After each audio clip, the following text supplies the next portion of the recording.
always fresh, every day. You're watching Fastlane Daily. He's the man behind the Dodge Viper and Pontiac Solstice, and a one-man hype machine for GM's post-SUV product strategy. Now Bob Lutz says he's stepping down from his vice chairman spot. What does that mean for GM? We'll find out. Also, what do video games say about your car buying habits? GM debuts a new world minicar, and a dodgy image of a new BMW shows up online. Is it real or just another faker? Hey, how are you, everybody? My name is Derek D. You're watching Fastlane Daily. Fastlane Daily with Derek D. Always fresh every day. This episode of Fastlane Daily is brought to you by Friday the 13th. In theaters Friday. He started his automotive career back when Cadillacs had 3 engines and Pontiacs came 10 for a buck. Okay, General Motors' Bob Lutz isn't quite that old, but this week the company announced Lutz is stepping down from his vice chairman's post he's held since 2001.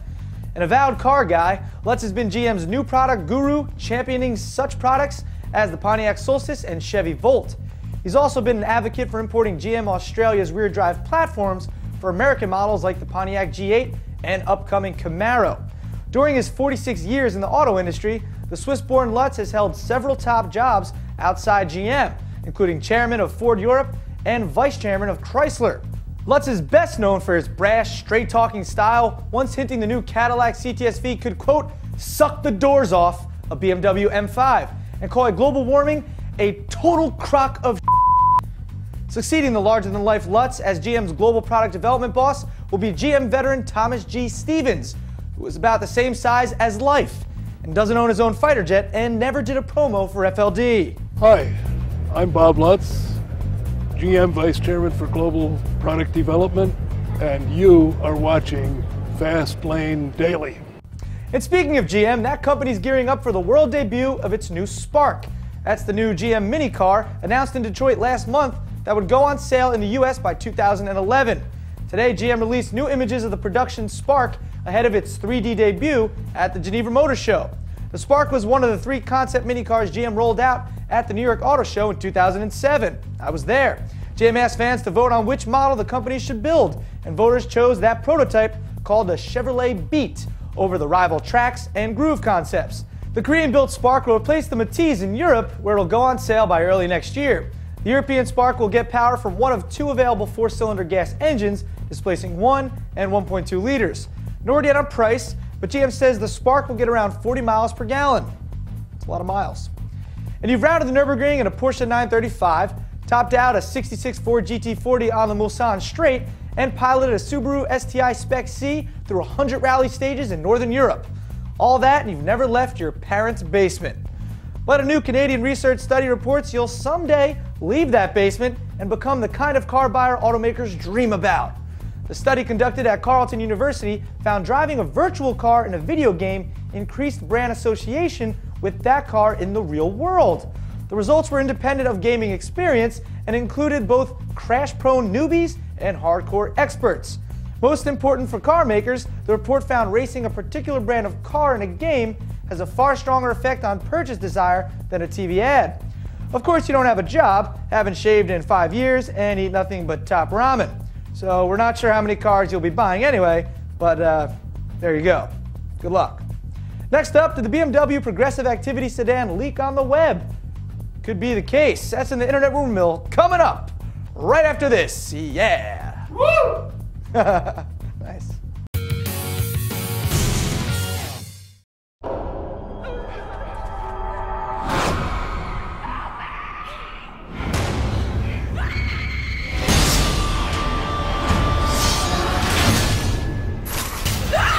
Rated R starts Friday, February 13th. BMW fans watching for a new 5 Series variant did a collective spit take earlier today. That one, a low-res shot of what some are saying reveals the car BMW is calling the Progressive Activity Sedan. The upcoming 5 Series model has shown up heavily disguised lately during shakedown testing in Germany and other points European. The image showed up on CarSpyShots.net, showing what could be the concept version of the PAS ahead of the model's European media debut later this month. The shot reveals a design that's equal parts 5 Series Touring and X6 crossover. BMW is scheduled to preview the PAS to European journalists on February 11th, and that means an official release of press images is likely in the cards later this week.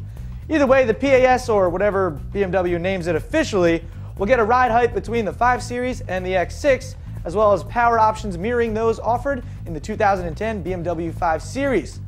No official word yet from BMW, but the PAS is expected to make its public debut at next month's Geneva Motor Show, so make sure you pay attention. Well, that about does it for Fastlane Daily today. It's Tuesday, I'm Derek D, and if you don't know what a spit take is, it's when you go like this. Please don't do this. Please don't do it. Okay, well, you know, you're like, whoa, because I have to ask, because I wasn't sure. Have a good day. We're not sponsored by them. Sorry, cover that.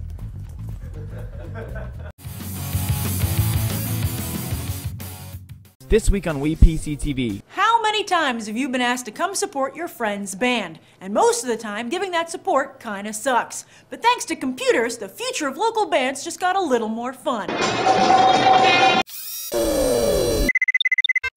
WePCTV is brought to you by ASUS and Intel. You dream it, ASUS builds it, Intel inside.